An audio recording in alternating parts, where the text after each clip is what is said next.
আমার প্রিয় ভাইরা, পর্দার অন্তরালের মা ও বোনেরা, হযরত ইউসুফ আলাইহিস সালামের ছিল 12 ভাই। ইউসুফ আলাইহিস সালাম এবং তার ভাই বনিয়ামিন এরা ছিল এক ঘরের, আর তার বৈমাত্র ভাই তারা ছিল 10 জন। এই মোট 12 জন ছিল।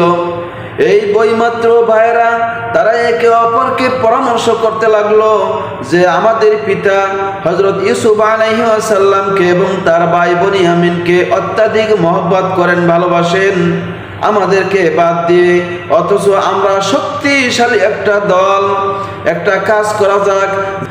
যেহেতু ইউসুফ হয়েছে আমাদের পথের কাঁটা, আমরা ওকে হত্যা করে ফেলব, অথবা এমন কোনো দূর দেশে রেখে আসব যাতে করে আব্বা তাকে দেখতে না পায়, যার কারণে তিনি আমাদেরকে মহব্বত করবেন।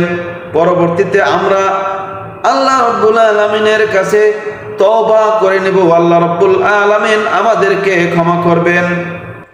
আমার প্রিয় ভাইরা, পর্দার অন্তরালের মা ও বোনেরা, এগুলি আমার কথা নয়, আল্লাহ রাব্বুল আলামিন পবিত্র কোরআনুল কারীমের মধ্যে বর্ণনা করেন, ইকতুলু ইউসুফ, তোমরা ইউসুফ আলাইহিস সালামকে হত্যা করো, আও ইতরাহুহু আরদা, অথবা তাকে দূর স্থানে কোথাও রেখে আসো, ইয়াখলু লাকুম ওয়াজহু আবিকুম, তাহলে আমাদের পিতা আমাদের প্রতি আকৃষ্ট হবেন, অর্থাৎ আমাদেরকে মহব্বত করবেন। ওয়া তাকুনু মিন বাদিহি কওমান সালিহিন, আর পরবর্তীতে আমরা হয়ে যাব ভালো মানুষ। ক্বালা কাইলুম মিনহুম, তাদের মধ্য থেকে একজনে বলল, অর্থাৎ ইউসুফ আলাইহিস সালামের বৈমাত্র ভাইয়ের মধ্যে থেকে একজনে বলল।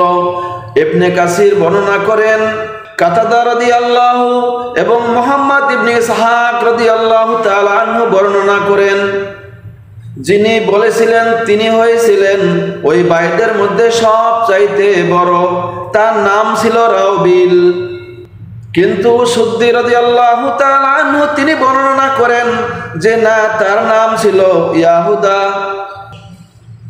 অর্থাৎ তাদের মধ্যে থেকে বড় ভাই বলল যে না না, তাকে হত্যা করাটা ঠিক হবে না, কারণ তোমরা তাদের শত্রুতা বশত তাকে হত্যা করতে পারো না। যদি তাকে কিছু করতেই হয় তাহলে তাকে কোনো দূর দেশে রেখে আসো, অথবা একটা কূপের মধ্যে ফেলে রাখো যাতে করে পথিকরা তাকে নিয়ে যায়। আল্লাহ রাব্বুল আলামিন এই বিষয়টি পবিত্র কোরআনুল কারীমের সূরা ইউসুফ এর 10 নং আয়াতের মধ্যে বলেন, ক্বালা কাইলুম মিনহুম, তাদের মধ্য থেকে একজন বলল, লা তাকতুলু ইউসুফ, তোমরা ইউসুফকে হত্যা করো না, ওয়া আলকুহু ফি গায়াবাতিজ জুব্বি, বরং তাকে কোনো অন্ধকূপের মধ্যে ফেলে দাও, ইয়ালতাকিতুহু বাদুস সাইরা, হয়তো কোনো পথিক তাকে বের করে নিয়ে যাবে, ইন কুনতুম ফাইলিন, অথচ আমরা তার হিতাকাঙ্ক্ষী। সর্বশেষ তারা তাই করলো, তারা একটি পরিত্যক্ত কূপের ভিতরে তাকে ফেলে রাখলো, যেই কূপটি ছিল বাইতুল মুকাদ্দাসের একটি কূপ। হযরত কাতাদা রাদিয়াল্লাহু তাআলা আনহু বলেন, ইউসুফ আলাইহিস সালামকে যে কূপের ভিতরে ফেলানো হয়েছিল সেই কূপটি ছিল বাইতুল মুকাদ্দাসের সংলগ্ন।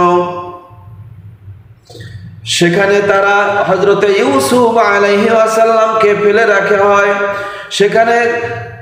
সেখানে ইউসুফ আলাইহিস সালামের বৈমাত্রেয় ভাইরা সেই কূপের মধ্যে ফেলে রাখেন। তাদের উদ্দেশ্য ছিল যে ওখান থেকে হয়তো কোনো পথিকেরা তাকে নিয়ে যাবে, তাদের কাফেলার সাথে নিয়ে যাবে। কিন্তু আল্লাহ রাব্বুল আলামিন বলেন, ইউসুফ আলাইহিস সালামের বৈমাত্রেয় ভাইদের কোনোই ক্ষমতা ছিল না যে ইউসুফ আলাইহিস সালামকে হত্যা করবেন, কারণ আল্লাহ রাব্বুল আলামিনের ইচ্ছা হলো তাকে রসুল হিসাবে কবুল করবেন এবং তার সমস্ত ভাইদেরকে ইউসুফ আলাইহিস সালামের সম্মানার্থে তার সামনে সিজদায় অবনত করাবেন। শেষ পর্যন্ত একটি কাফেলা তাকে ওই কূপ থেকে উদ্ধার করে নিয়ে যায়।